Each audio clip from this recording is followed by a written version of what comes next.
to Atreyu News. Sean Spicer confirms the worst. Sean Spicer confirms that there is a deep state movement working against the American people and the Trump administration. Now, here's where it gets interesting. People call them the deep state. People call them the secret army. People call them the world order. There's many different names for what is now being called the deep state. I remember Alex Jones was talking about this for about 25 years. Even JFK talked about it in his speech about secret governments controlling the populations of the world. It is very refreshing to see this come to the surface, as I've never seen a White House official actually openly admit that there is a deep state at work. The deep state has its own military, its own navy, its own communities, and they live amongst us, and we can't even tell who they are for a lot of the times. I just thank God that WikiLeaks exists, because wow, talk about bringing truth to the light. I've never seen anything like it, but 2017 so far has shown to be one hell of a year for truth bombs.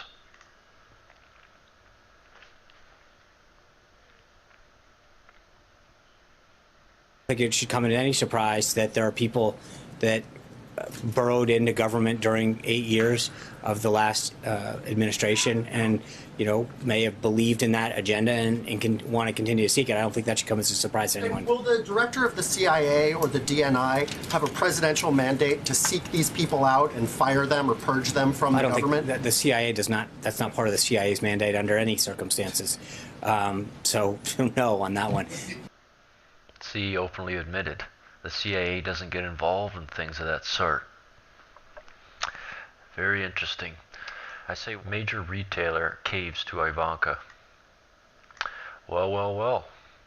After finding out Ivanka's line was doing fantastic online, Neiman Marcus has decided to restock Ivanka's line again. Neiman Marcus decided to cut ties with Ivanka hours after Nordstrom did. From Business Insider, Neiman Marcus is once again selling Ivanka Trump's fashion line after it disappeared from the retailer's website in early February. Well, hopefully for his sake. Actually, I don't care about his sake, but hopefully for his sake, he kept a lot of the stuff in stock. Shannon Coulter, the originator of the anti-Trump grab your wallet boycott movement, posted a Twitter on Wednesday that 2 new Trump brand items had surfaced on the retailer's website. That's hilarious. Just re-added. Grab your wallet, alright. Oh, we grabbed our wallets, and the women for Trump, they grabbed their wallets. So you know what they did? They went out and shopped their ass off and bought all Trump merchandise. It is funny though, like I was saying before, when the right, people on the right, the working middle class boycotts something, things get done. When the left boycotts it, nobody gives a shit because they're not even working. They're not the working class. An army of undesirables. 2 women booted from a woman's shelter to make room for a transgender man. And the spiral just goes right out of control. Are you kidding me? 2 women were asked to leave a woman's homeless shelter when they felt uncomfortable sharing their space with a transgender man. Breitbart.com reports the women objected when they were told they would have to share a bedroom and live in the shelter with the man, and so both were asked to leave the shelter for good, said the TV reporter.